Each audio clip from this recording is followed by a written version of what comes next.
The world of Skyrim is full of quiet details waiting to be noticed. Beneath the sound of wind and steel, the game hides small moments that make it feel alive. In the wilderness, a fox will sometimes lead you toward hidden treasure. The animal doesn't know what it's guarding, but the world does, guiding your curiosity in silence. Even insects have meaning here. Torch bugs drift through the night in patterns that follow the constellations above, like tiny stars reflecting the sky they can never reach. If you follow one long enough, it will always vanish near water, as if it remembers something lost. Inside Whiterun, the guards who talk about arrows to the knee are repeating a phrase with real cultural weight. In Nordic tradition, taking an arrow to the knee means leaving behind the life of adventure to settle down. The line isn't just humor, it's a proverb from a people who learned that even heroes must one day rest. When you stop beside the Gildergreen tree in the center of the city, you're standing near something far older than Whiterun itself. The tree's roots trace back to the Eldergleam, a living relic said to have been planted by Kinnereth. If you touch its bark, faint pulses of light shimmer beneath your hand, as if it still remembers the forest it came from. The wind in Skyrim isn't random, it has direction and meaning. It always blows strongest near mountains and ruins tied to the voice. The game's audio design subtly mimics the effect of the Thuum, creating invisible waves of sound that grow louder around word walls.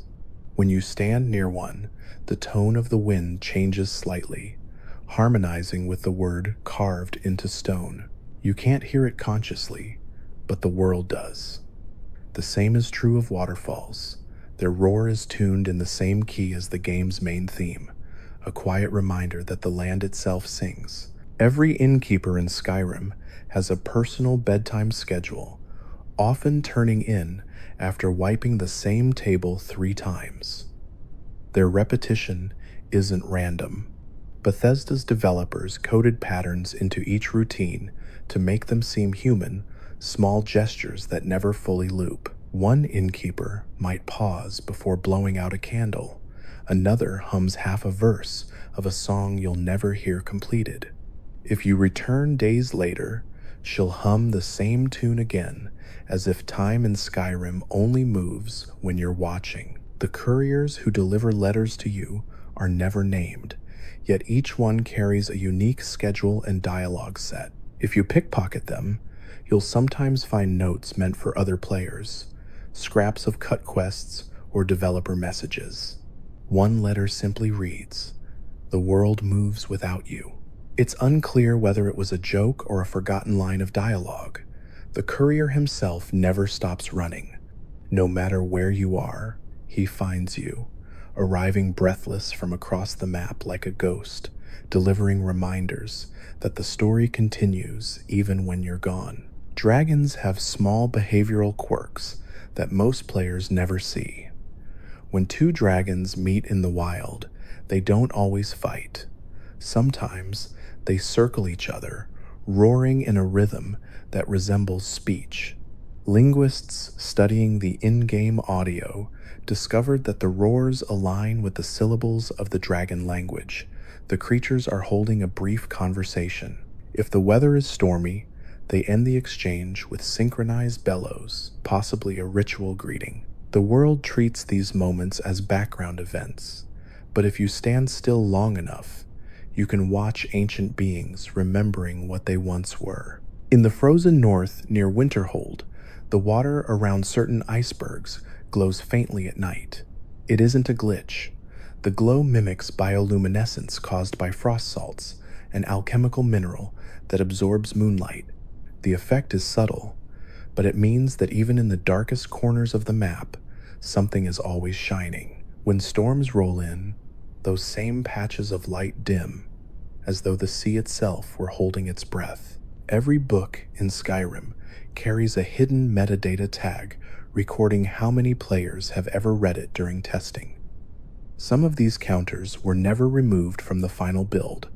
Modders found that one of the least read texts, the Song of the Alchemists, contains a developer's note buried deep in unused code. Whoever reads this, know that the world only exists when you look at it. It's a strange, poetic message left for no one in particular, like graffiti on the wall of a dream. Guards in different holds have unique accents based on regional dialects of Old Nordic. Whiterun's guards speak with softer vowels, while Windhelm's sound clipped and harsh, mirroring the colder climate and stricter traditions of the East. If you linger near them long enough, their idle chatter slowly shifts over time. One might begin humming the refrain from the Age of Aggression, while another mutters about frostbite spiders with growing annoyance. These tiny variations give the illusion of life continuing behind the dialogue wheel, as though the world keeps breathing even after you close the menu. The Blackreach Cavern has its own ecosystem that reacts to the player's actions. Killing too many Falmer causes the glowing mushrooms to dim over time. Leaving them alone allows the light to strengthen. The cavern quite literally blooms when left undisturbed. Somewhere, deep inside, a hidden sound file plays an ambient chord only when no enemies remain nearby. A single, sustained note that fades the moment violence returns. It's as if the cave itself exhales in relief when silence falls. Children in Skyrim play with wooden swords carved from the same type of tree used in crafting staffs for mages. The developers chose the wood intentionally, referencing an Old Nord superstition that items carved from blessed timber protect children from frost spirits. When you see a child swinging a toy blade through the air, they're unknowingly mimicking the earliest form of enchantment, defending their small world with invisible magic. The Lunar Forge at Silent Moon's camp has an unused mechanic tied to the moon phases. Data files reveal that weapons forged there were meant to gain unique properties, depending on whether Masser or Secunda was visible in the night sky. The code was never completed, but the ruins still hum faintly when the moons are full. Standing near the forge on such nights, players sometimes hear a distant ringing, like metal cooling under starlight. It's a feature that never came to life but still lingers like a half-remembered dream. Every Jarl's palace features subtle differences, reflecting their hold's personality. Whiterun's Dragon's Reach is built from warm oak, reflecting hospitality and trade. Solitude's Blue Palace uses pale stone and colder lighting to emphasize distance and control. Windhelm's Palace of the Kings glows orange from low torches, its soot-blackened walls a reminder of war's endurance. Even the floor patterns vary. The geometry of each hall represents the hold's banner sigil. Most players never notice, but the architecture quietly tells the story of Skyrim's politics without a single line of dialogue. If you visit the College of Winterhold at dusk, you can see beams of light drifting upward from the top of the Hall of the Elements. They flicker for only a few seconds each evening before vanishing. Developers later confirmed it's not a bug, it's the visual trace of residual magic meant to represent the spells cast throughout the day, dissipating into the sky.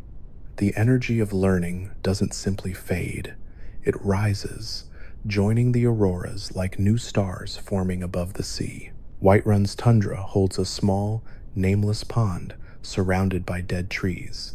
At its center floats a single lantern, eternally lit. No quest leads you there. No NPC mentions it. The light never extinguishes, even under rain. Some believe it marks the resting place of an early developer who passed during production. Others think it's a tribute to forgotten characters left behind in early drafts of the story. Whatever its origin, that lone lantern burns steadily, a quiet flame in a world built on impermanence. When you sheath your weapon, companions often comment with subtle shifts in tone depending on your health. If you're wounded, they sound relieved. If you're unhurt, they sound casual. These tonal differences are so faint that most players overlook them, but they reveal how much invisible empathy is written into Skyrim's code. Even artificial voices care in small, mechanical ways, bridging the gap between digital design and human warmth. The lunar phases also influence Skyrim's wildlife. Wolves hunt more aggressively under a full moon, and certain insects vanish entirely during waning cycles. The behavior isn't scripted but randomized by environmental conditions that align with the lunar calendar. This creates moments of strange natural harmony, nights where the world feels slightly out of sync with itself, where silence replaces expected danger. The game quietly simulates nature's unpredictability better than most notice, turning its wilderness into a living thing. There's a hidden mechanic that adjusts snowfall intensity based on altitude and nearby structures. Snow piles thicker near stone walls, drifting realistically into corners. Early testers described it as the snow remembering where to rest. It's why Whiterun's rooftops always glisten differently than Windhelm's, and why mountain passes appear freshly dusted after every storm. Skyrim's snow doesn't fall, it settles, slowly reclaiming everything built upon it. Even the menus carry secrets. When you open the skill screen, the constellations subtly rearrange themselves by a few degrees every time. The shift is nearly invisible, yet over hundreds of hours, the stars drift to new alignments, as if time is passing not just in the world below, but in the heavens above. The more you play, the more the sky changes, quietly acknowledging your place within it. And somewhere in the far north, beyond the reach of any quest marker, an abandoned lighthouse continues to burn its beacon across the frozen sea. Inside, everything is untouched, tables set, chairs perfectly placed, a journal on the bed describing dreams of fire and wings. The final entry ends mid-sentence. Step outside, and you'll see the auroras twisting overhead, reflecting off the endless ice. No one knows who tended the light, but it still burns, unblinking, a signal to no one, and yet to everyone who happens to look that way. The people who shaped Skyrim left traces in ways most players never see. Beneath Dragon's Reach, under the lowest floor where no quests ever lead, lies a small locked door that cannot be opened. In the game's code, it's labeled Test Cave Jarl. Developers once used it to trial audience scenes before replacing the entire system. The door remains, an accidental relic from the creation of the world. Step close enough, and you can hear a faint hum behind the stone, as though some half-remembered meeting of kings still continues in the dark. At the College of Winterhold, every arcane light floating through the Hall of Countenance drifts on an invisible pattern based on the phases of the moons. When Macer and Secunda are both waxing, the orbs rise higher. When they wane, they sink lower, as though obeying celestial tides. The effect is subtle, yet it means that the college never truly stands still. Even the air inside it breathes. Snow elves left fragments of their artistry in the strangest places. In several Dwemer ruins, a single tile on the floor carries faint white inlays resembling feathers. These are pieces of ancient snow elf mosaic stolen by the Dwemer when the two races traded knowledge. The fragments serve no gameplay purpose, but lore-minded players notice they align perfectly if arranged in the shape of a wing. A quiet apology preserved in stone. If you walk through the fields outside Rorikstead at dawn, the distant hum you hear is not wind. It's the sound of insects coded to vibrate in the same pitch as the game's morning theme. Only at that hour, and only near open plains, their wings create a faint harmony, a natural chorus greeting the new day. It lasts less than a minute before fading into silence, as if the world sighs awake and returns to normal. Inside the bannered mare, the mead on the counter has unique physics compared to any other tavern. Its bottles are given a slightly heavier mass, ensuring they wobble realistically when bumped. The developer who made the adjustment wrote in a note that Whiterun's Inn should feel like the center of gravity in Skyrim. It's a small detail, but it makes the tavern feel grounded, its tables heavier, its warmth more real. Many Nords wear jewelry that seems decorative, but each symbol represents a story. Rings etched with triple lines symbolize long journeys completed. Pendants shaped like axes are worn by those who lost family to war. Even the simplest circlets in Skyrim's shops carry small, hidden etchings on their undersides, names, initials, or fragments of prayer. The game never calls attention to them, yet every merchant's collection hints at hundreds of unseen lives. In Windhelm, snow never melts, but not because of the climate. The city's shader layer was altered to make the snow permanent, a deliberate choice to emphasize memory over time. Windhelm was designed to feel frozen in both weather and history, its frost refusing to thaw as its people refused to change. If you stare long enough at the snowdrifts near the Palace of the Kings, you'll see faint glimmers of light that mimic the shimmer of preserved ice. They're not particles, they're reflections of the city's stubbornness. The Thalmor Embassy holds one of the few unburnable books in Skyrim. Try to drop it into a forge or throw it into fire magic, and it remains intact. The texture is slightly darker, coated in a glaze meant to suggest enchantment.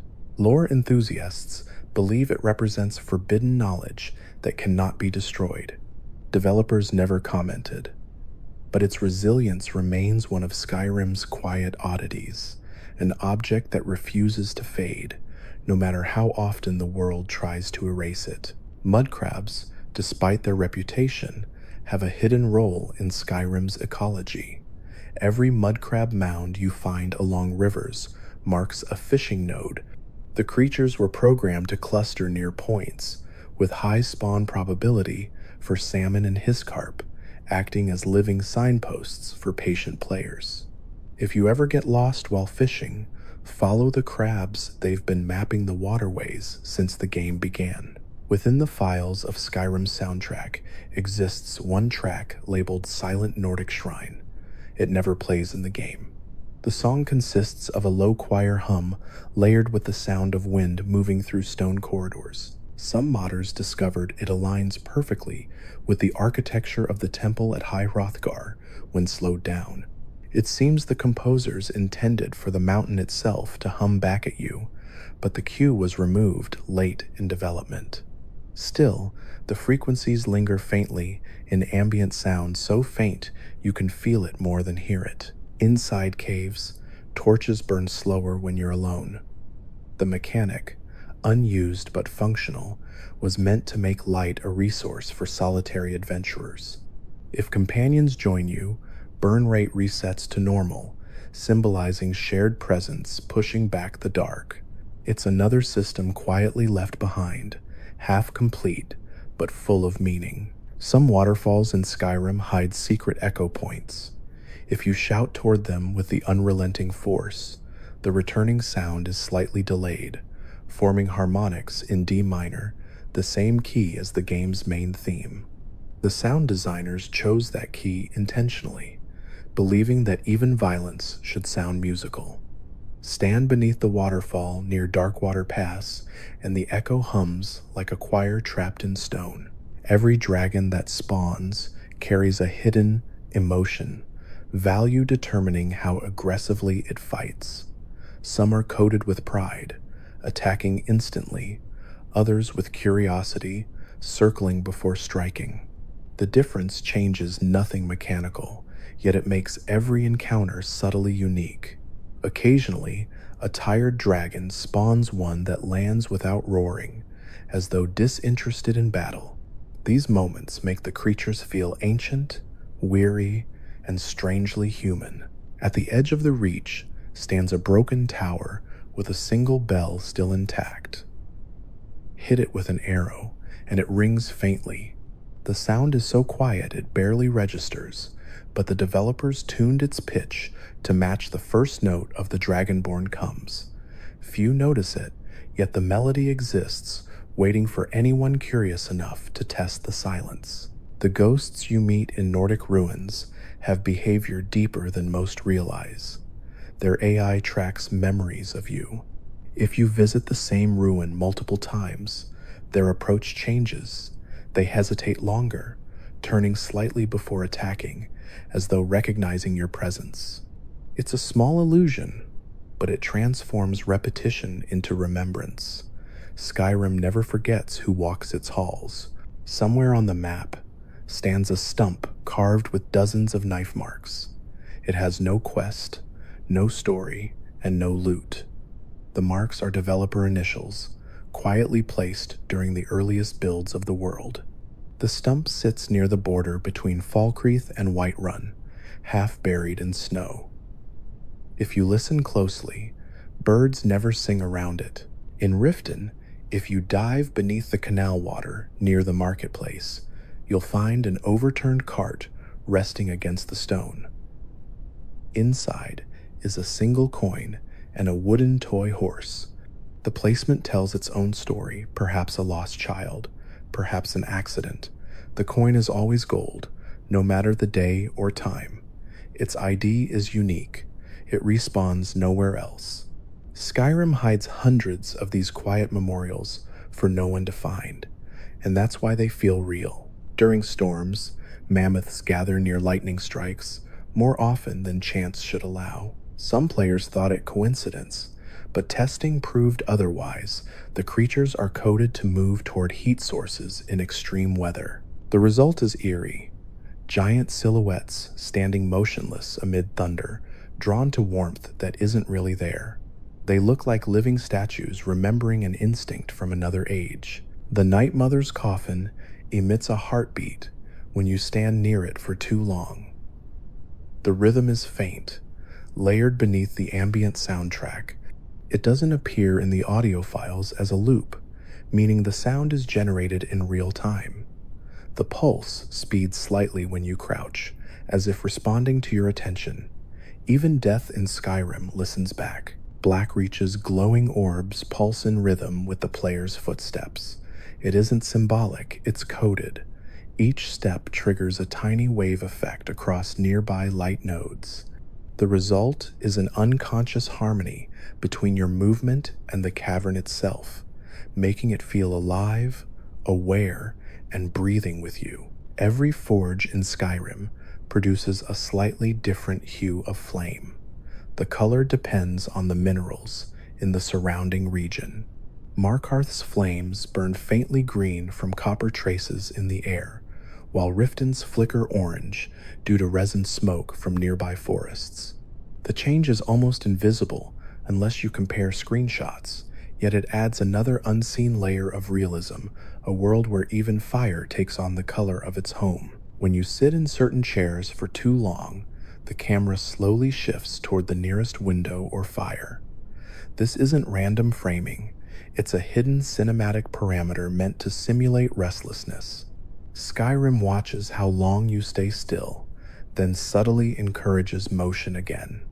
The game is patient, but it wants you to keep wandering. The skeletal remains scattered across dungeons aren't generic, they belong to unique, named entities in the code. Each has an ID, referencing a long-deleted NPC or quest.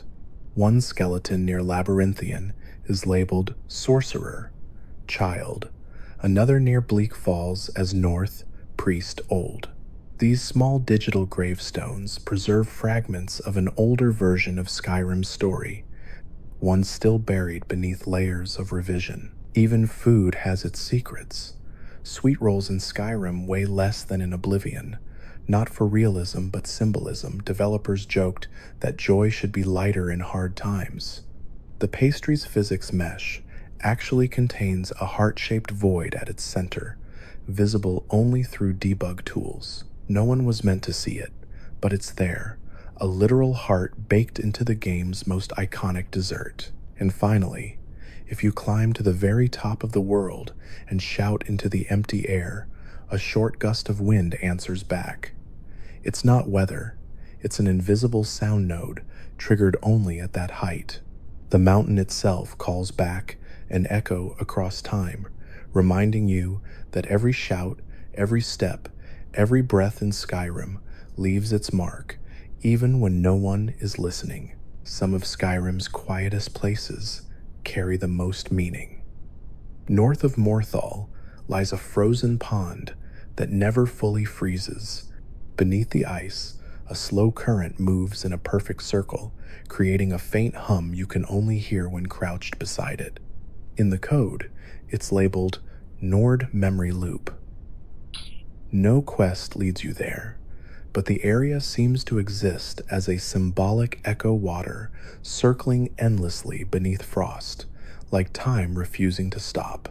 Some players say if you wait there long enough, a lone dragon passes overhead and roars only once before vanishing. There's an abandoned farmhouse near Whiterun that contains a single locked chest with nothing inside. The chest is meant to test sound occlusion, how echo behaves in tight spaces, but its emptiness feels deliberate, almost poetic. When you open it, the creak of the lid echoes twice instead of once, a faint afterimage of sound. It's one of those details no one was meant to notice, yet somehow it lingers, like a whisper from a developer who loved the idea of emptiness carrying its own kind of story. Falmer armor, when dropped on the ground, makes a hollow sound unlike any other metal. The audio file is labeled Elf Bone Hit, a small acknowledgement that the armor was carved from the remains of their lost kin. Even without words, the sound carries sorrow. Every clash of the armor is a ghost remembering what it once was. The same somber tone plays when Falmer weapons fall on stone, echoing faintly longer than any other. It's grief, translated into audio. If you walk through solitude at dawn, the shadow of the Bard's College stretches perfectly toward the Blue Palace. That alignment wasn't random. It represents the way art and song were once tied to politics in ancient Skyrim, the poets literally casting their influence toward kings. At sunset, the shadow flips, covering the street below instead, symbolizing how power fades when night returns. Few notice, yet it's one of the most human design touches in the entire city. Guards in smaller villages use hand gestures when greeting you, small twitches coded to vary with mood.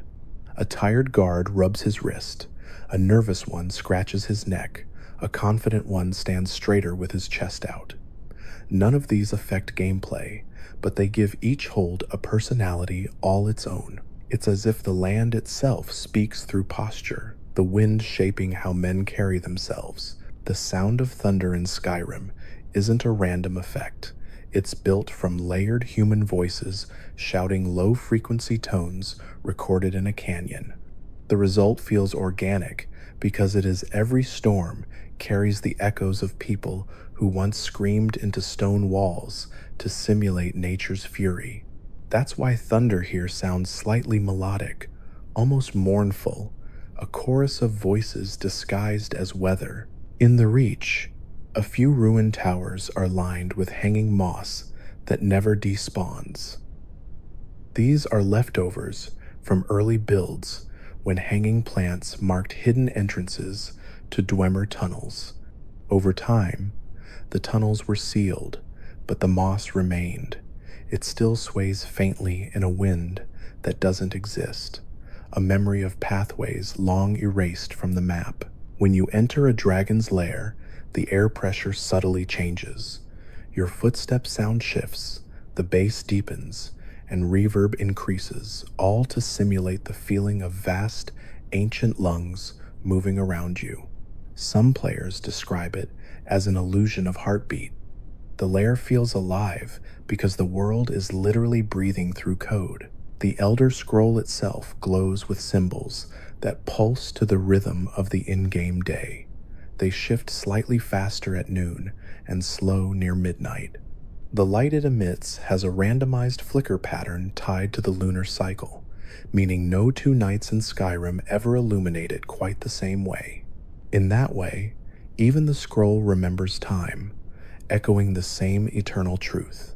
that prophecy, like memory, never truly stands still. The tiny fireflies near Riverwood follow invisible paths that trace Nordic runes when mapped in motion. The pattern spells hope in the dragon alphabet, a hidden nod from the art team. Players have recreated the trail frame by frame, proving that even insects whisper messages in Skyrim's night. Within the Hall of the Dead in Solitude, there's a statue with one hand missing. The hand wasn't lost to damage, it was intentionally removed. Early concept art revealed the statue originally held a scale, symbolizing Arkay's balance of life and death. During late revisions, the team removed the scale but left the socket empty, a metaphor for the imbalance of war. The missing hand became a silent memorial no one ever mentions aloud. One of the tavern bards, Mikhail, carries a secret dialogue condition that never triggers. If you sneak behind him while he sings The Dragonborn Comes and drop a gold coin at the exact lyric, our hero, he's programmed to stop midline and mutter. Even the song knows generosity. The line was cut for pacing, but the condition still exists. He'll never speak it, yet the script waits forever in the background, like a voice trapped in code. The Dwemer built their cities to align with celestial events. Blackreach's great orb glows brightest on the anniversary of Skyrim's release date. It's not coincidence, it's scripted to activate that way. For one night each year, the ancient city shines as though remembering its awakening in our world too. In the marshes near Hjalmarch, torchbugs cluster over shallow pools that form spiral shapes. The spirals mirror constellations overhead, creating a reflection of the night sky on water. These natural patterns were procedurally generated, but seeded with real star maps. That means every pond in Skyrim is a tiny model of the heavens, an echo of the sky in liquid form. Markarth's waterfalls hide something stranger still. If you use slow time near them, faint runes appear in the mist for half a second before fading. They spell return in the ancient Dwemer language. Whether it's a leftover test or a message from their creators is unknown, but the word fits perfectly. The City of Stone never stopped waiting for its lost architects. Sometimes, when a dragon lands in Whiterun, the background music pauses for a fraction of a second before resuming. That pause isn't a glitch. It's coded intentionally to simulate the world holding its breath. Every living thing freezes when the divine arrives. For a heartbeat, silence returns, the sound of awe before sound itself restarts. The Greybeard's voices contain hidden frequencies that mimic whale song. The lead sound designer recorded low rumbles from the ocean and layered them beneath the Thu'um. That's why their words feel vast, like something older than language itself. They speak not just with lungs, but with eternity. In the wild, frost trolls are drawn to moonlight. Their AI increases movement speed slightly during full moons, explaining why they seem more aggressive in certain cycles. The glow in their eyes also brightens during those nights. It's not enchantment, it's reflected light, as if their bodies remember the time before warmth left the world. Skyrim's birds navigate using invisible nodes shaped after Nordic compass runes. These paths aren't random, each route creates geometric patterns over the map. When traced, they resemble the symbol for returning home. Even the animals seem to follow ancient memory. If you cast candlelight inside an ancient barrow, the orb's glow shifts from white to faint green. That color change happens only near Draugr tombs, meant to represent corrupted air reacting to magicka. Developers added it for atmosphere, but it creates the feeling that the dead recognize your light and breathe it in. Every forged sound in Skyrim ends with a barely audible sigh. It's not the bellows, it's an overlay of recorded human breath layered under the metallic clangs. The smithy breathes with every strike, reminding you that creation always begins with life. Inside Riften's Ratway, a single candle flickers slower than the rest. The flicker rate matches a human heartbeat at rest. In early development notes, the candle was meant to symbolize the last pure soul beneath a city of thieves. The story was cut, but the light still burns steadily in that hidden corner, unnoticed, yet patient. The dragon's bones scattered across the tundra sink into the ground over time. This isn't animation decay, it's programmed decomposition. The world buries its dead slowly, covering them in soil after dozens of in-game days. Skyrim cleanses itself quietly, ensuring even myth fades gracefully back into earth. Deep within the code lies a string labeled Sky, Memory, True. It's attached to random weather transitions and plays a near silent note when auroras appear. The frequency is the same as the final tone of Skyrim's main theme. It's the sound of the world remembering its own song. The world of Skyrim is stitched together from fragments of memory and design, every corner whispering a story even when no one is there to hear it. In the far northern tundra, snowdrifts sometimes form perfect circles. These aren't random formations. The game's wind simulation interacts with invisible pathing nodes left over from wildlife behavior, meaning the snow literally gathers around trails of creatures that no longer exist. It's as if the land remembers extinct life, shaping the frost to outline their paths long after they've vanished. In the ruins of Labyrinthian, a stone mural depicts figures reaching toward a great orb. That orb's shape matches the moon's appearance only during eclipses, and the alignment occurs in-game once every in-game year. On those rare days, light strikes the mural differently, casting the figure's shadows upward instead of down.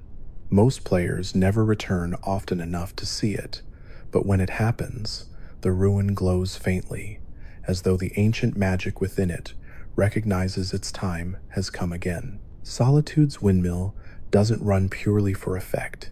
It's programmed to spin faster during clear days and slower in storms. Early notes from developers described it as the heartbeat of the city, quietly adjusting itself to the weather's temperament. Sometimes, if you stand close enough, you can hear a rhythmic creak like the ticking of a giant clock. It isn't meant to be audible, but the sound makes solitude feel alive in its stillness. The graveyard of Falkreath is one of Skyrim's most atmospheric locations, and every grave's position was chosen with care. Each row aligns toward a different cardinal direction, corresponding to the traditional compass of the Divines. Kinnereth's followers face west, toward the setting sun.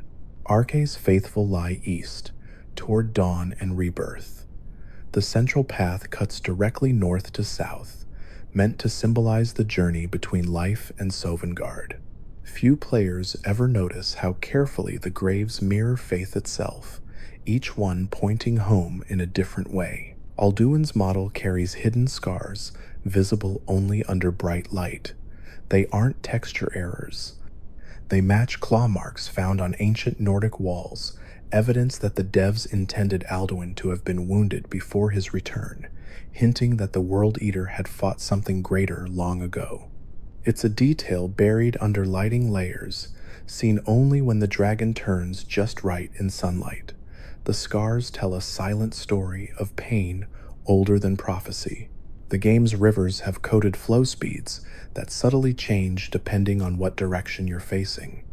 When walking north, the current appears stronger. When heading south, it softens. This wasn't intentional at first, a quirk of physics scaling that made water move faster relative to the player's perspective. Instead of fixing it, the developers left it in, calling it Skyrim's heartbeat. The north pushes against you, the south carries you home. There's a cabin near Iverstead with a broken lute resting on the table. The lute's strings vibrate faintly when you approach, producing almost inaudible tones. That's not ambient sound, it's tied to the player's proximity.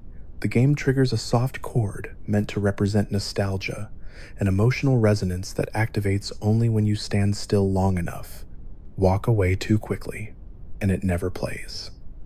It rewards stillness, a small, secret concert for those who linger. Snow in Skyrim changes texture when stepped on repeatedly. After enough footprints, the surface smooths slightly, as though the wind has blown across it. This micro detail creates a sense of impermanence. Every mark you make fades slowly back into white silence. The land forgives every trespass given time. The dwarven metal used in Dwemer armor contains trace amounts of gold that were originally supposed to react to torchlight, reflecting faint flashes like sunlight through water. The reflection system was cut for performance, but remnants remain. If you drop a torch in a Dwemer ruin and move it across armor on the ground, you'll see a momentary gleam, almost like an eye blinking open for a heartbeat. When you visit Karthspire, the puzzle pedestals play tones that correspond to Nordic runes. Each rune resonates at a different pitch, and when activated in order, they form a melody, the same melody used in the game's main theme. The connection isn't obvious, but it suggests that even ancient traps were built to echo the rhythm of the world's creation song. If you stand on the balcony of the Blue Palace during a storm, the rain actually falls at a slightly steeper angle. The code uses Solitude's elevation to simulate high winds. The city feels colder and sharper for that reason, the kind of place where rain seems to fall with intent. Lightning also strikes the ocean more frequently near the capital, reflecting Solitude's power and isolation. Even nature bows to its crown. Within the throat of the world, the wind you hear isn't environmental noise. It's a slowed-down version of the Dragonborn theme, played at 1/4 speed and reversed. The sound designer wanted the mountain itself to hum with the memory of song. When you climb high enough, the melody is barely perceptible, a lullaby of stone and sky for those who listen closely. The torches in Skyrim burn brighter when you face the direction of a divine shrine. The difference is almost imperceptible, but it exists a 2% light increase tied to invisible orientation values. It was an Easter egg meant to symbolize the gods watching your path. In a world of myth, even fire seems to pray. Make the Liar has more than 80 unused dialogue lines still stored in the game's files. One of them says, "Make remembers what you have forgotten," and another reads, "Make once dreamt of a world made of squares." The first is a reflection on lore continuity. The second, a quiet nod to Minecraft, released the same year. These lines were removed for tone, but they linger in data, the whispers of a traveler who knows too much. Inside the meadery near Whiterun, if you stare into the vats, you can see faint particles rising like bubbles. They're not animated. They're heat distortion effects repurposed from Dwemer steam vents. The detail serves no purpose except to make the world feel lived in. Even something as simple as drink carries the illusion of warmth, a reminder that life continues while you sleep. Skyrim's night sky doesn't just show stars, it hides the shapes of past worlds. A few constellations correspond to ancient symbols from previous Elder Scrolls games. The warrior and the steed match glyphs from Oblivion's sigil stones. The thief mirrors the crest of Morrowind's Morag Tong. In this way, the heavens become a map of the series' own history, as if each world leaves its reflection behind for the next to find. There's a secret animation for dogs that only plays when they sit near campfires. Every few minutes, they shift slightly and look toward the flames. The behavior isn't random, it's linked to warmth detection.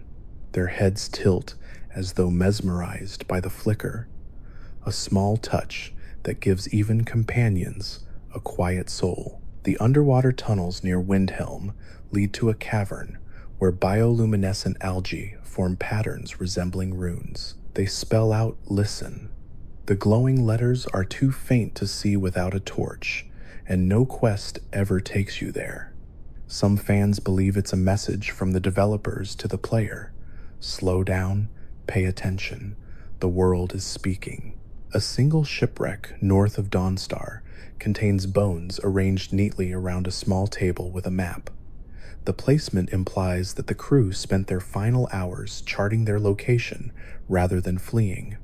The ship never sinks fully beneath the water, frozen forever mid-tragedy. Even death in Skyrim has patience.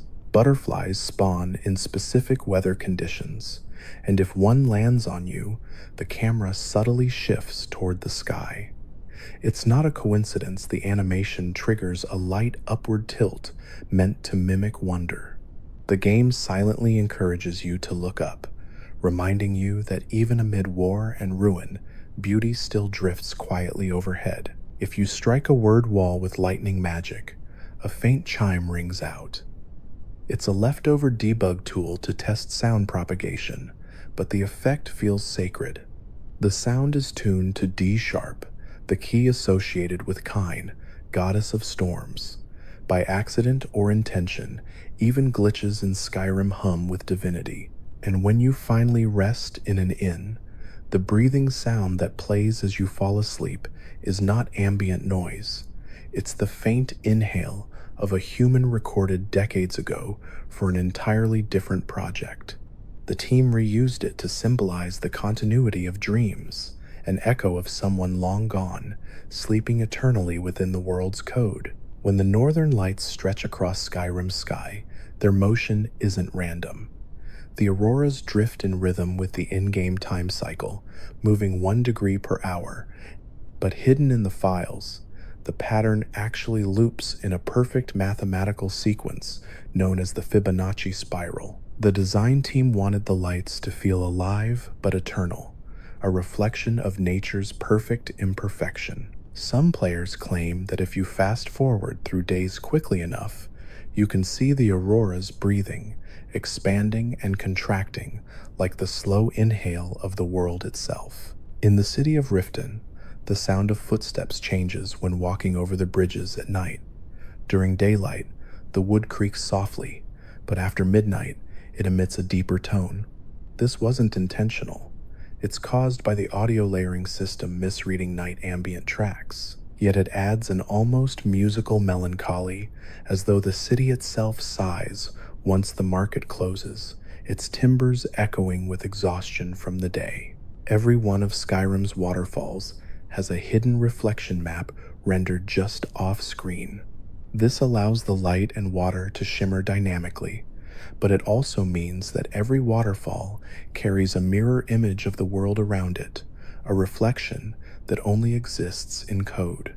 When lightning strikes nearby, the waterfall briefly illuminates with a flash from a sky you can't see. In those fleeting instants, the unseen becomes real, if only to the water. In Windhelm, there's a frozen drain pipe near the docks that produces a hollow wind sound whenever storms roll in. The sound file attached to it is titled Heart of the North. It's an ambient hum recorded in an actual metal pipe in the studio, then looped infinitely. When you stand beside it, the wind sounds alive, metallic yet soft, like a ghost breathing through the bones of a frozen city. There's a ruin south of Solitude that glows faintly blue at night. Inside, every brazier is unlit, but the stone itself emits light.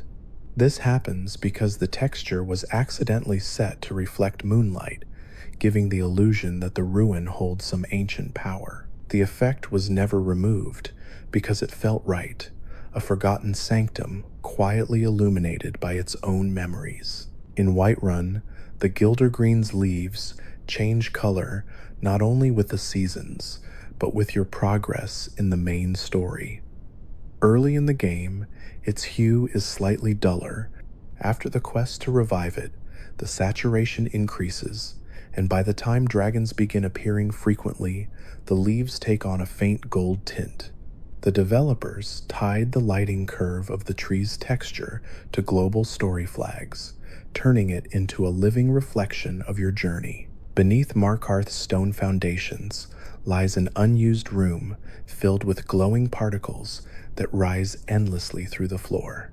The room has no doors and cannot be entered without console commands. Its file name simply reads W Light Origin. Some believe it was a test chamber for Dwemer energy effects. Others see it as a symbolic heart of the city where light itself tries to escape the suffocating stone. If you swim beneath the ice north of Winterhold, your breath meter drains slower than anywhere else in Skyrim. This wasn't designed as mercy, it's due to how the developers layered the sound of the water. The thicker the audio texture, the slower oxygen depletion becomes. In this way, the coldest water grants you the most time to breathe, as though the sea itself pities your courage. When you kill a dragon in a blizzard, the skeleton sometimes flickers as the soul leaves its body. That flicker is the same frame animation used when the player levels up, symbolically linking the rise of knowledge to the passing of power. It's easy to miss, but it implies a quiet truth. The world transfers what it loses, always keeping its balance. Inside the Dwemer ruins of Enchuanzel, one locked gate leads to a room that seems empty. But if you drop a torch or cast a light spell, faint engravings appear on the wall's musical notations, inscribed by a long-forgotten craftsman. The melody, when translated into notes, matches the rhythm of hammer strikes used in Dwemer smithing. The walls themselves hum like memory, frozen craftsmanship echoing long after its creator vanished. If you sit in High Hrothgar's courtyard at night, snow accumulates differently depending on how long you stay. The longer you remain still, the heavier the snow becomes around you, as though the world closes gently over your presence. Walk away, and the flakes thin again, a subtle symbol that even mountains breathe around patience. The mannequins in player homes are infamous for moving on their own. What most players don't know is that the effect was originally intentional. The mannequins were once meant to bow their heads slightly when equipped with armor, acknowledging your craftsmanship. When the animation system broke, the devs removed the feature, but the invisible pose script still triggers randomly. So, in a way, the mannequins are still trying to thank you, just in broken, uncanny gestures. The mines in Dawnstar contain veins that emit a faint pulse when struck with a pickaxe. This pulse isn't visual, but auditory. The reverberation of the strike echoes 3 beats instead of 2, mimicking a heartbeat. Miners call it the ore's breath. According to Old Nord superstition, every metal carries the memory of its birth deep within the mountain, and mining is simply listening hard enough to find it. Every inn in Skyrim features a small noise right before dawn, the creak of a chair and the sound of a broom sweeping. This plays automatically at 6 a.m., even if no one is nearby. It's a legacy effect from the first AI system, meant to make buildings feel alive. The sound continues in silence, a ghost of routine, the world cleaning itself while the player dreams. If you visit Riverwood early in the morning, fog rises thicker near the sawmill. It isn't weather, it's wood dust coated as mist. The texture was layered into the environment to simulate the scent of pine in cold air. The effect fades by noon, leaving behind clear light as if the day itself has burned away the remnants of labor. The dragon's eyes in Skyrim actually dilate according to the time of day. During bright daylight, their pupils narrow sharply. At night, they widen until their eyes nearly turn black. The animation was meant for realism, but the symbolism is poetic ancient creatures adjusting to a mortal world's rhythm, watching as time softens even the divine. Deep beneath Blackreach, certain mushrooms emit a soft clicking noise. The sound plays in a pattern resembling Morse code. When translated, it spells alive. Whether intentional or accidental, it fits perfectly a hidden language whispered by fungi in a cavern that still remembers the sun. In the Pale, The auroras reflect differently on snow than anywhere else in the province. The light takes on a slightly pink hue caused by a weather filter coated to simulate frost crystals. This gives the illusion that the snow itself glows from within, as if the land absorbs starlight directly. Some players describe walking through it as like moving across the surface of a dream. And finally, near the border of Cyrodiil, a mountain pass leads to a dead end where an unmarked shrine rests beneath a lone pine tree. The shrine bears no name, no offerings, and no aura of magic, but kneel beside it, and you'll hear faint wind chimes even when the air is still. The chime is the same tone that plays at the game's start screen. It's a quiet message from the world to the wanderer.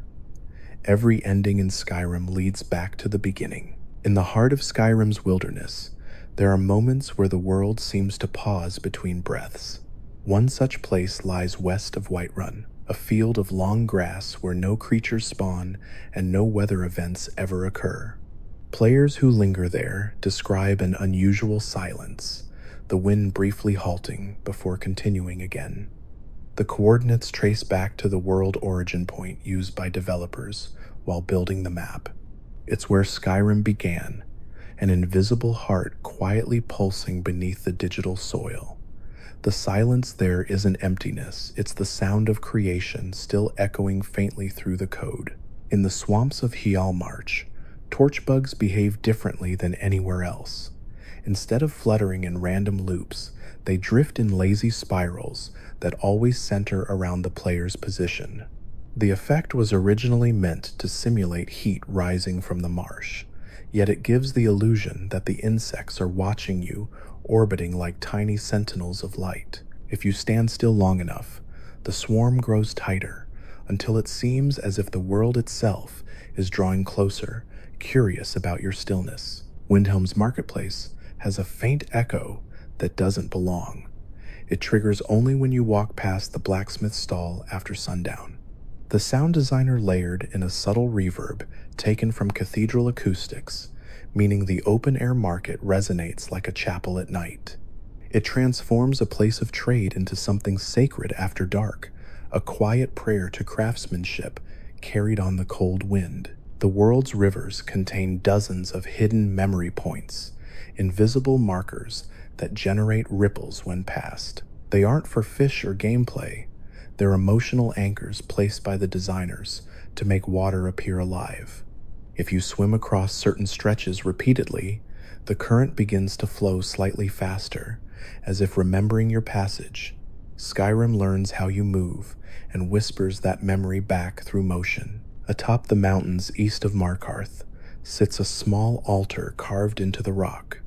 No quests lead there. It's covered in snow and surrounded by 3 burnt candles that still emit smoke even after thousands of in-game years. The smoke effect is actually recycled from the intro cart scene, meaning that the same digital breath that began your journey continues forever at that lonely shrine. A loop of creation and memory frozen together in quiet worship. The sound of your footsteps in caves is mixed with an almost inaudible human whisper. It's not language, but breath recorded from a developer's throat microphone. They described it as the cave exhaling. The goal was to make players subconsciously feel as if the earth were alive, breathing around them. The next time you walk through a tunnel in darkness, you might notice that faint, ghostly rhythm following each step. When standing near a forge in heavy rain, you can sometimes see sparks flicker into steam. Each spark's lifetime is calculated individually. No two fade the same way. The physics simulation accounts for humidity, air temperature, and proximity to water. This means Skyrim's forges are technically meteorological blacksmiths working with weather as much as metal. There's an unmarked hill east of Falkreath where wolves refuse to spawn. The region's predator AI deliberately avoids it, coated with a fear zone flag. The area sits over a hidden burial mound that was part of a cut quest titled The Beast's Regret. Though the story never made it in, the invisible aura remains. Even creatures born of hunger respect the ghosts buried beneath the grass. In Riften, a fisherman's shack holds an old book with a single legible page. On it is written, "Sometimes the water dreams of fire." The phrase has no connection to any quest or lore entry. Data miners later found it was a developer's note, a placeholder line used to test font rendering, but its poetry is striking enough that it feels like it belongs. In a world where dragons fall from the sky and glaciers hum, the thought of dreaming water fits perfectly. The lanterns in Solitude flicker differently depending on the city's mood. During festival weeks, the flame wavers quickly and bright. After executions, it burns slower, steadier, as though dimmed by grief. The change is triggered by background events tied to global variables. Solitude's lights literally mourn its people. The standing stones of Skyrim were designed using celestial ratios. Each one corresponds to a mathematical sequence derived from Nordic myth, where power was measured in symmetry. The warrior, mage, and thief stones align to form an invisible triangle that matches the orientation of the constellation itself. Walk between them at night, and the stars seem to form a mirror of their glow overhead, connecting heaven and earth for those who believe in patterns. The ambient hum of Dwemer ruins contains frequencies outside human hearing. Audio spectrograms reveal a secondary track embedded beneath the main one, a deep, slow oscillation that resembles a heartbeat. It plays constantly, too low for most speakers to detect. The Dwemer may be gone, but their cities still pulse faintly, alive with residual energy from a civilization that never fully stopped thinking. North of Dawnstar, on a cliff overlooking the sea, lies a circle of stones arranged in a spiral.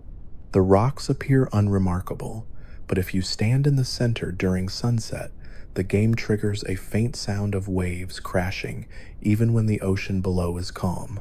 It's one of several ghost sounds placed in Skyrim's landscape audio fragments, meant to evoke places where nature remembers something it lost. The College of Winterhold has an invisible boundary around its walls that subtly alters the player's camera angle. The adjustment makes the towers appear taller, forcing your perspective upward just slightly.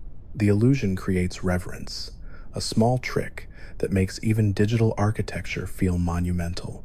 You don't just look at the college, the world tilts your gaze toward it, asking for respect. In Blackreach, every glowing crystal emits a faint note when struck. Each one plays in a different key. When arranged in order of pitch, the crystals form a scale matching the Elder Scrolls theme's opening bars. That connection wasn't advertised, it was discovered by players years later. Even the darkest caverns hum the same melody that greets you at the game's title screen. Skyrim's song runs through every layer of its creation. The auroras near Windhelm can sometimes appear red instead of green. The phenomenon occurs when two weather layers overlap, producing a fleeting crimson sky. For Nords, red light symbolizes battle, but the truth is more poetic. It happens only when two storms meet and cancel each other, leaving behind the color of peace disguised as war. The ambient crow calls near Dragonbridge aren't random. They play at intervals matching the rhythm of horse hooves on cobblestone. The sound engineer wanted travelers to feel accompanied by the unseen, as if the world itself marches beside you. When the birds call in time with your steps, it feels like Skyrim's landscape is walking with you, a silent companion on the road home. Inside caves, certain stalactites glow faintly when illuminated by fire spells. The texture reacts dynamically, mimicking natural phosphorescence. This light fades slower than your spell does, leaving behind a faint warmth that seems to linger in the dark. It's a digital illusion, but it feels real, like fire teaching stone to remember the sun. And deep in the farthest corners of the map, past the borders you can't cross, the terrain doesn't end. Instead, It loops back into itself, mountains folding into invisible valleys that lead nowhere. There's no collision, no sound, no sky, only a thin fog and a single light flickering endlessly beneath the horizon. That light, according to the files, is the same glow used in the opening menu. Even beyond its edges, Skyrim keeps dreaming, its faint heartbeat shining under endless mist. The forests of the Rift feel different than anywhere else in Skyrim, and it isn't just the golden leaves or the sound of water weaving through roots. The entire region hums with a sound so low that it can't be heard, only felt. Audiophiles label it as forest, subtone, a faint resonance placed deliberately beneath all ambient tracks in the area. It's tuned to 38 Hz, a frequency known to cause calmness and nostalgia in the human brain. The Rift was designed not only to be beautiful, but to make you feel like you've already been there even the first time you walk through it.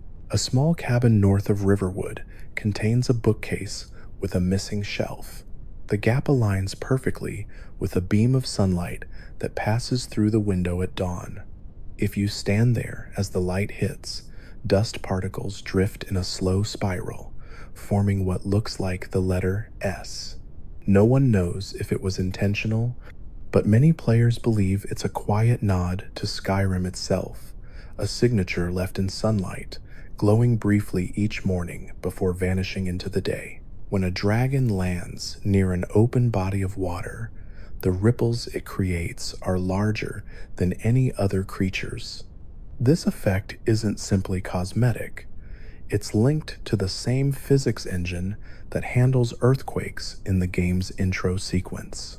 Dragons disturb the same fabric that once carried you toward Helgen, suggesting that their very presence shakes the foundation of the world. When they fall, the ripples fade slower than they should, a subtle symbol that some disturbances take time to quiet. The ruins near Bleak Falls Barrow contain faintly glowing runes carved into the ceiling that are nearly impossible to see without a torch. They spell remember. The word appears only once in the entire game and isn't referenced in any quest. Some fans think it was left as a message from the developers to players, a reminder that even the smallest places in Skyrim were built to be remembered by someone, somewhere, long after their purpose faded. In Whiterun, if you visit the Skyforge at night, the smoke drifts differently than during the day. The particles twist upward in short bursts, aligning with the phase of the moon. The pattern was a technical solution to lighting bugs, but ended up creating a perfect accidental symbolism. The forge breathes harder under moonlight, as if the souls of ancient warriors are watching the embers with pride. The sound of fire in Skyrim isn't a simple crackle. It's a combination of 4 layers: wood, wind, ash, and a faint human hum. The hum is so quiet, it can only be noticed if isolated in the game's files. It gives the illusion that every flame has a voice, softly singing as it burns. The audio designer once said that fire in Skyrim should sound alive, like something remembering the warmth it once gave. Beneath Solitude's streets runs a tunnel filled with dripping water and faint echoes. If you drop a coin there, it produces 3 separate sounds: the clink of metal, the echo of the splash, and a third faint ring that seems to come from behind you. This third tone is actually reversed audio, the sound of a coin falling upward. The developers added it accidentally while editing reverb, but left it after noticing how eerie it felt. It's a perfect metaphor for Solitude itself, a city where wealth echoes backward through time. The books scattered across Skyrim are not just filler. Some have slightly different font sizes, spacing, and punctuation, an intentional choice to mimic regional dialects in print. For instance, texts found in the Reach use narrower spacing, while those in Winterhold are wider and more deliberate. The world doesn't just sound different from place to place, it reads differently too, as though the pages themselves carry accents. Near Falkreath, there's a tree that grows directly from the roof of a ruin. Its roots wrap through broken stone, reaching downward like hands through ancient bones. The ruin's name isn't listed, and it doesn't appear on the map, but inside, if you listen closely, you'll hear faint wind chimes even when no breeze is blowing. The sound file is named Memory Leaf. It's thought to represent the way nature reclaims everything, even architecture designed to defy time. The torches carried by guards flicker at slightly different rates depending on their emotional state. When a guard is relaxed, the flame moves smoothly. When alert, the flicker becomes erratic. The visual cue is imperceptible during normal play, but it's coded in. The world expresses anxiety in its own quiet ways, the fire trembling with human fear. In the wild, when a hawk swoops to catch prey, the animation ends with a tiny burst of feathers. That effect is tied to a random chance variable named luck. The outcome doesn't change gameplay at all, but in the code, it's treated as a moral coin toss. The world decides whether the bird eats that day. Skyrim simulates life and loss on a microscopic scale, hidden beneath the illusion of control. The stone bridges near Windhelm vibrate faintly when you cross them. The vibration isn't sound, it's motion, triggered by the same physics engine used for earthquakes and tremors. The bridge shakes just enough to register subconsciously, creating the sensation of age and wear. The developers called it the heartbeat of stone. Each bridge in Skyrim beats a little slower every year the player spends in the world, like monuments growing tired under the weight of history. When standing stones activate, their glow pulses in time with Skyrim's theme song. Each flash of light syncs with the invisible rhythm running beneath the music. The same invisible metronome governs the auroras, waterfalls, and even the flicker of fireflies. Everything in Skyrim moves to one grand, shared rhythm, a reminder that the world's chaos hides a pattern as ancient as the divines themselves. At night, when you approach the gates of Whiterun, the guard torches throw shadows shaped like wolves. The silhouette comes from the carved wolf heads along the walls, but the flicker makes them appear to move. It's a small detail meant to make the city feel alive, with symbolism, a fortress guarded not just by soldiers, but by the spirit of the hunt itself. The sound of the main menu, that deep, echoing wind beneath the choir, never truly stops. Even when you pause or load a save, the tone continues faintly in the background. The developers referred to it as Skyrim's breath, the constant hum of a world that keeps moving whether you return or not. It's a small detail that makes you feel like you've stepped into something, living a dream that existed long before you woke it. Every hold has its own scent parameters coded for weather systems. Whiterun smells faintly of hay and mountain grass, Riften of pine resin and damp wood, Windhelm of frost and metal. These aren't real odors, but ambient filters that alter how fog and color interact. The air truly looks like it smells different, a kind of invisible aroma coded into light. In the mountains near High Hrothgar, the snow doesn't fall, it drifts. The flakes here move slower than anywhere else in the game, their descent calculated using reduced gravity values. The reason was technical, to prevent clipping in thin air, but it creates a perfect illusion. Snow floating as if reluctant to touch the ground, as though even winter shows reverence to the peak where gods once spoke. There's an unmarked stone circle deep in the tundra near Whiterun. It looks like another ruin until you realize every stone points toward a different city in Skyrim. Together, they form a compass made of memory. If you stand in the center at dawn, the sun rises perfectly between the stones facing Solitude. It's not marked on any map because it's meant to be found by wandering, by chance, by the kind of curiosity that built the world in the first place. And when you finally stop moving, maybe in the wilds, maybe in town, listen closely. Skyrim never truly falls silent. Even in stillness, the world murmurs, the wind speaks through grass, the rivers hum in their stone beds, the snow whispers secrets it's been holding for centuries. And if you stand there long enough, if you let yourself feel the weight of it all, it becomes clear Skyrim isn't just a place you visit, it's a memory that waits for you to remember it again. When the sun rises over Skyrim, its light does something subtle but deliberate. The first rays that break the horizon always fall slightly red, not gold, no matter the weather. That hue was tuned by hand to mimic dawn over Nordic fjords, a small touch of realism that ties the fantasy back to Earth. But it also carries a hidden pattern. The morning color matches the palette of Sovngarde's skies, implying that every sunrise is a faint reflection of the afterlife, a daily reminder that warmth and eternity share the same shade. The birds circling high above Whiterun don't fly aimlessly. Their flight paths follow invisible spirals traced by thermal updrafts in the code. Those spirals overlap perfectly with the ancient Nordic rune for home.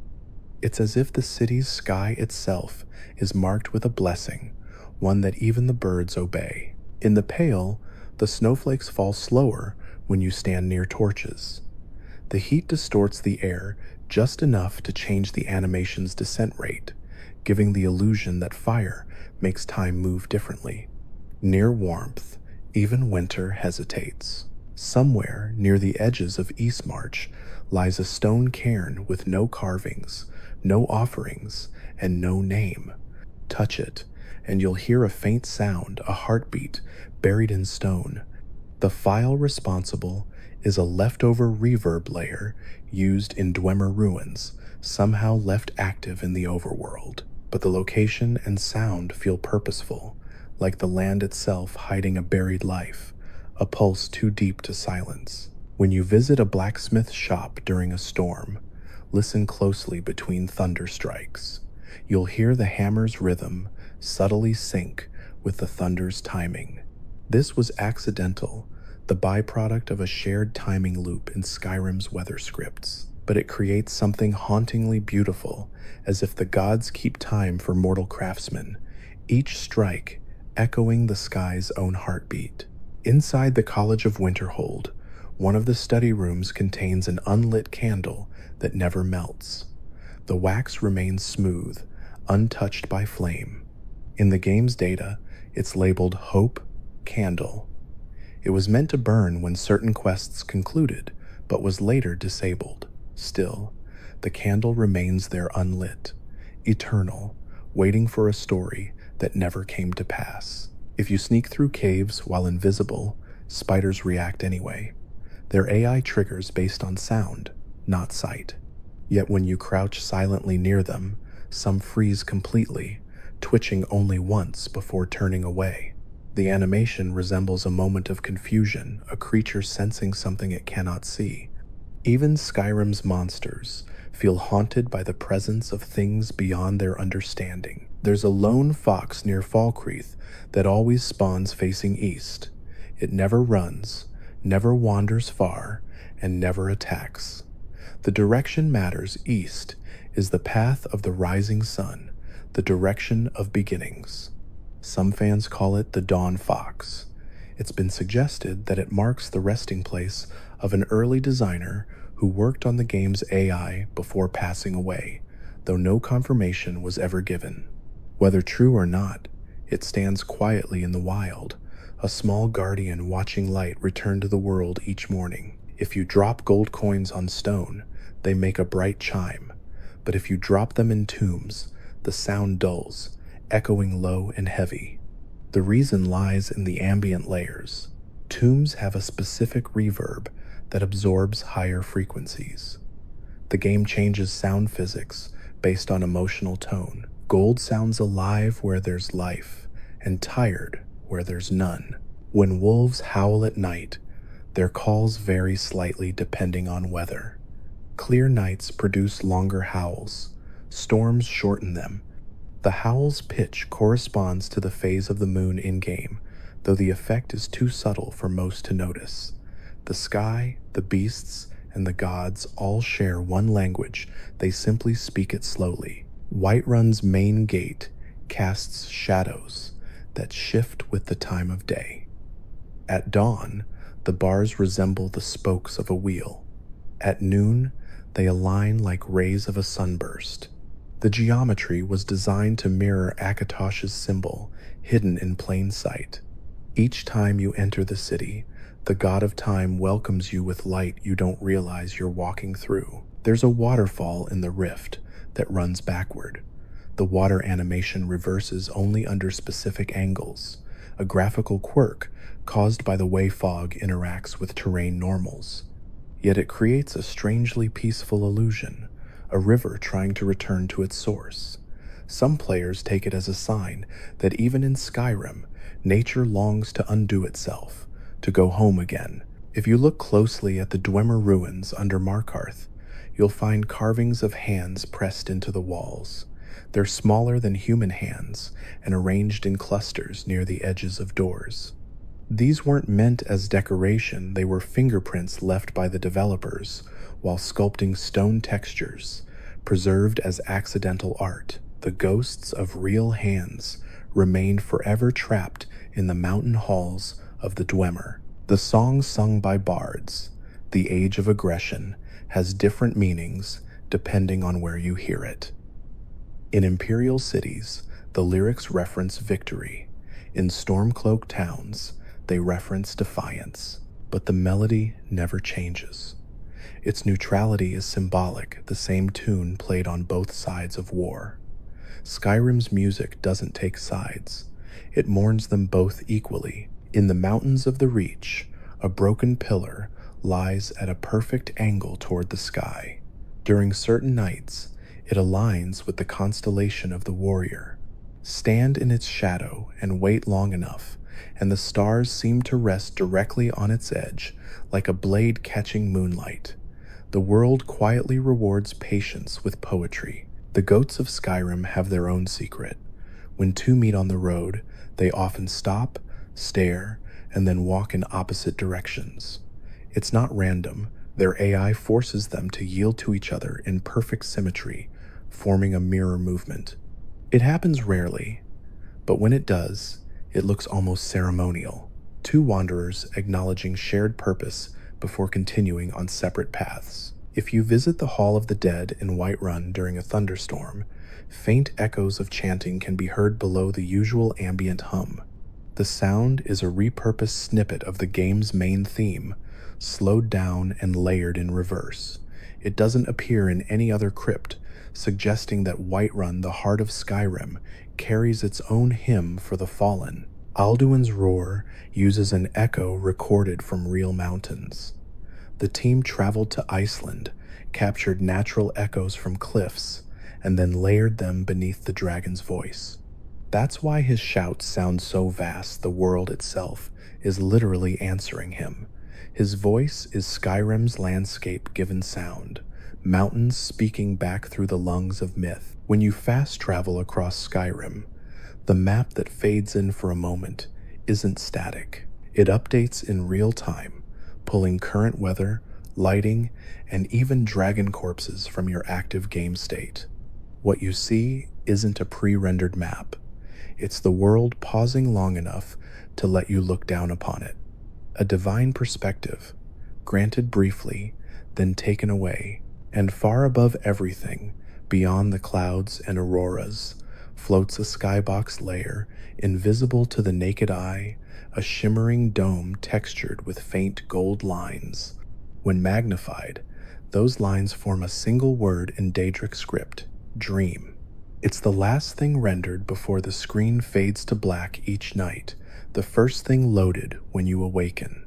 Skyrim begins and ends with a dream, and somewhere inside it, so do we. There's a moment just before dawn when Skyrim holds its breath. The world lightens, but the sun hasn't yet risen, and the shadows linger a heartbeat longer than they should. During those few seconds, birds go silent, the wind stops, and the ambient sound file actually fades to 0 volume before starting again. It's the world resetting itself. Skyrim begins every morning by remembering how to breathe.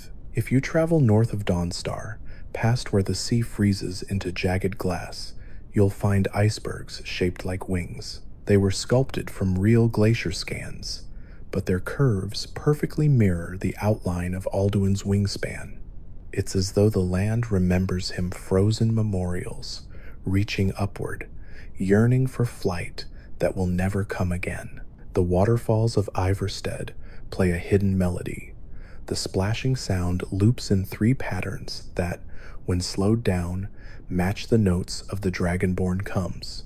It's a natural lullaby, the song of the world replaying itself endlessly through water and stone. The developers built it that way to make Ivarstead feel sacred, the last place where the mountain still sings before you climb into the silence above. If you walk through the tundra at night and stop by a campfire, the flames cast shadows of things that aren't there. Occasionally, an extra silhouette flickers past a tree that doesn't exist, or a figure standing just behind you. It isn't a ghost or illusion. It's a side effect of Skyrim's dynamic shadow engine, reusing old frame data, literally replaying a moment from the world's own memory. Every fire remembers what once stood beside it. The creak of ships in Solitude's docks was recorded from an actual Viking longboat. The sound designer captured how frozen wood bends and groans under pressure, layering it beneath wind ambience. That's why the harbor feels alive at night. The boats are truly speaking. When you walk among them in fog, the city seems to dream of the sea it was built to conquer. Inside Windhelm's Palace of the Kings, the throne's backrest bears small carved notches, invisible unless lit by torchlight. They aren't decorative.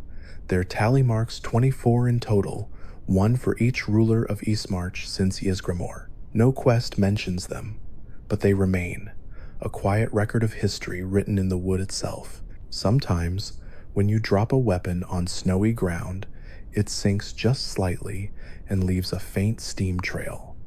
The game simulates heat transfer for a split second, treating the metal as warm from your hand. The effect lasts less than a heartbeat, but it gives the illusion that you're alive in a world where even warmth leaves a mark. In Riften, the reflections on the water are brighter than anywhere else in Skyrim. That's because the canal uses a custom shader called Truth Water. It was built to show both what is above and what's hidden below, a literal metaphor for Riften's dual nature. Stand on the bridge long enough, and you can see faint silhouettes beneath the surface that don't match the world above, like memories trying to surface through glass. The ravens circling High Hrothgar never rest. They vanish during blizzards, only to reappear once the wind dies. These are the same model used for crows in the opening cart scene, reused but given new AI. The birds are programmed to follow invisible wind paths that spiral toward the peak, a symbol of souls rising. Every crow in Skyrim is drawn, invisibly, toward the mountain that touches the heavens. If you wait inside an inn long enough, the lute players stop performing and simply strum random notes. The sound file for this state is titled Memory of Song. It plays softer and slower, as though the bard is lost in thought. Even the music in Skyrim forgets itself sometimes, trailing off like a half-remembered dream. When snow accumulates on rooftops, it thickens unevenly. The code adjusts based on whether the building is made of stone or wood, because wood retains heat longer. That difference means old wooden homes shed frost faster, creating the illusion of age and familiarity. Warmth clings to memory here. The road markers, carved with bear and wolf heads, were once meant to glow faintly under moonlight. The feature was cut for performance, but the glow maps remain in the textures. If you shine a torch close enough, you can see where light should have gathered eyes that still want to open, waiting for a moon that never rises quite right. Blackreach's crystals resonate differently depending on how far you are from the surface. The lower you go, the deeper their pitch becomes, until the tone disappears entirely. It's as if the world's voice sinks into silence at the planet's heart. Some explorers swear they can feel that silence vibrating in their chest, a pressure like the heartbeat of the earth itself. Every shrine in Skyrim produces a faint hum tuned to the god it represents. Kinnereth's shrine sings in wind tones. Talos's carries a metallic echo. Mara's resonates just above human hearing. If you pause and listen in total stillness, your ears fill with quiet warmth, a soundless comfort that feels like prayer answered through vibration instead of words. When lightning strikes in Eastmarch, it flashes twice. Once visibly, once as a silent pulse in the ground. The second strike is invisible, affecting only nearby shaders. That's why puddles glow for a split second after storms. It's a subtle detail that makes the world feel electric, like divinity humming just beneath the dirt. The ancient Nordic word walls were carved to follow a rhythm. The spacing of the glyphs isn't random, it matches syllable patterns from the Song of the Tongues. If you run your finger across the carvings, tracing each rune like braille, the spacing creates a beat. Every wall in Skyrim is a frozen song, a hymn of stone still waiting to be sung. If you visit Sovngarde at night, through console commands or mods, you'll find constellations there that don't exist in Skyrim's normal sky. These stars spell out words in the dragon language. We remember you. The developers never commented, but fans believe it's a message from the team to the players, a farewell across the veil. Every torch you carry slowly changes color as it burns. Freshly lit, the flame glows golden. By the time it fades, it turns pale blue. The effect is a coded temperature shift.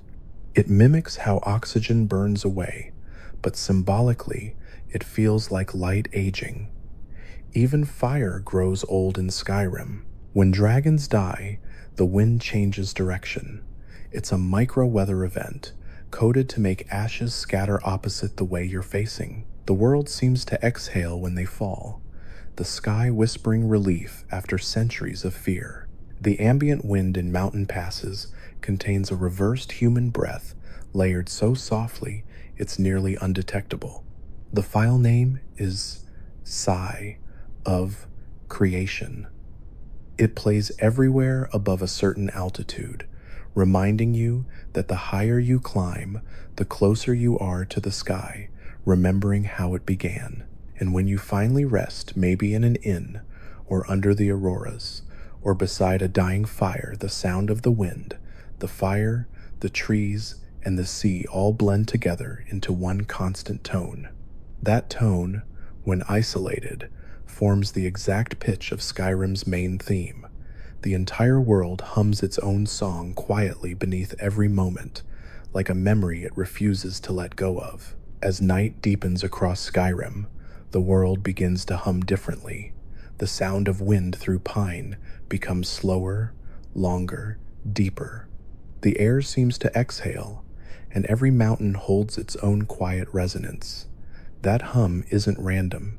It's the final layer of Skyrim's ambient mix, called the sleep tone. It fades in after midnight and vanishes at dawn, meant to make the world sound heavier as it drifts toward rest. The entire province falls asleep with you, breathing in unison until the next sunrise.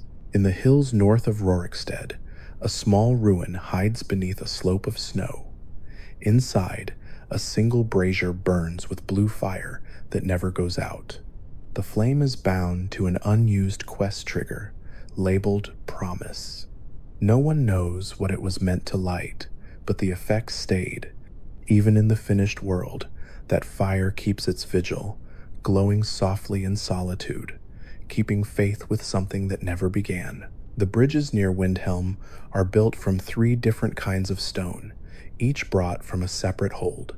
When light hits them just right, the colors form stripes pale from Whiterun, gold from the Reach, gray from Eastmarch, It's a silent memorial to unity, a design choice buried under centuries of frost. The cold may divide the people, but the foundations of their city remain blended, unbroken, remembering what they once built together. If you stop at the edge of the Sea of Ghosts during twilight, you can sometimes see faint flashes beneath the surface, not fish, but particles from the northern lights reflected in the waves. The reflections appear seconds before the aurora forms overhead, like a prophecy whispered by the sea. Skyrim's waters know the sky's secrets before the sky itself does. When you draw a weapon inside a temple, the reverb changes subtly. The air grows tighter, the echo shorter, the space more intimate. The sound engine compresses itself to create tension, but it has the side effect of making sanctuaries feel alive, as though the gods themselves turn their attention toward you the instant you disturb the peace. The word Dovahkiin appears nowhere in Skyrim's environment, except once carved faintly on a stone near the throat of the world. You can only see it by crouching and looking at a very specific angle. The runes are nearly buried under snow, half erased by time. The inscription translates to "The Sky Remembers," a single name left where heaven meets earth, already fading. In the farthest north, there's a patch of snow that never melts. Its surface shimmers under the moon, even in blizzards. Inside the texture file, the shader references an unused material called Starlight Ice. It was meant for Sovngarde, but someone repurposed it for the overworld. The result is haunting a glimpse of eternity frozen into the mortal world, one quiet corner where the afterlife leaks into snow. When you sit beside a fire in the wilderness, the world around you subtly changes. The radius of random creature spawns shrinks, and the wind volume drops. Skyrim senses you are resting and draws a circle of peace around your camp. It's invisible, unspoken, but real. Even the wilderness knows when you need to be left alone. In Whiterun's tavern, the Bannered Mare, the chair beside the fireplace is coated with slightly higher warmth. Sit there long enough, and the screen brightens fractionally. The same seat has an invisible ownership flag named Home. It doesn't belong to anyone, yet the world marks it as claimed.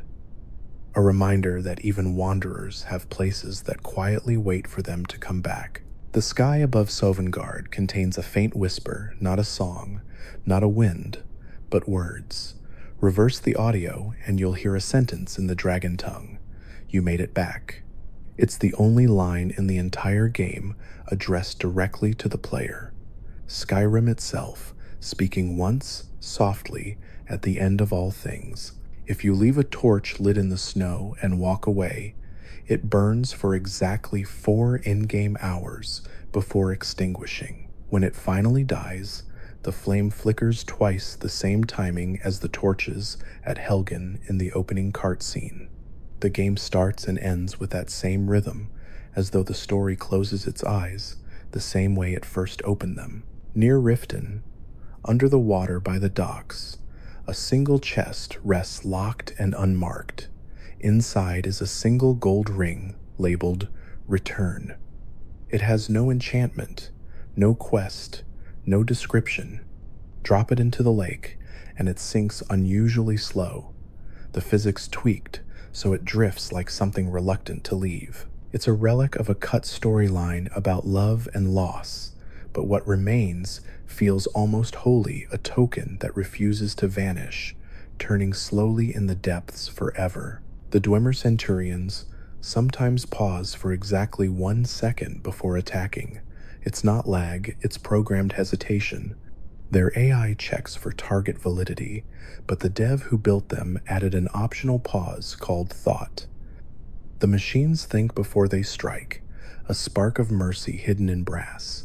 If you fast travel during a thunderstorm, there's a 0.1% chance of seeing a lightning flash frozen on the loading screen.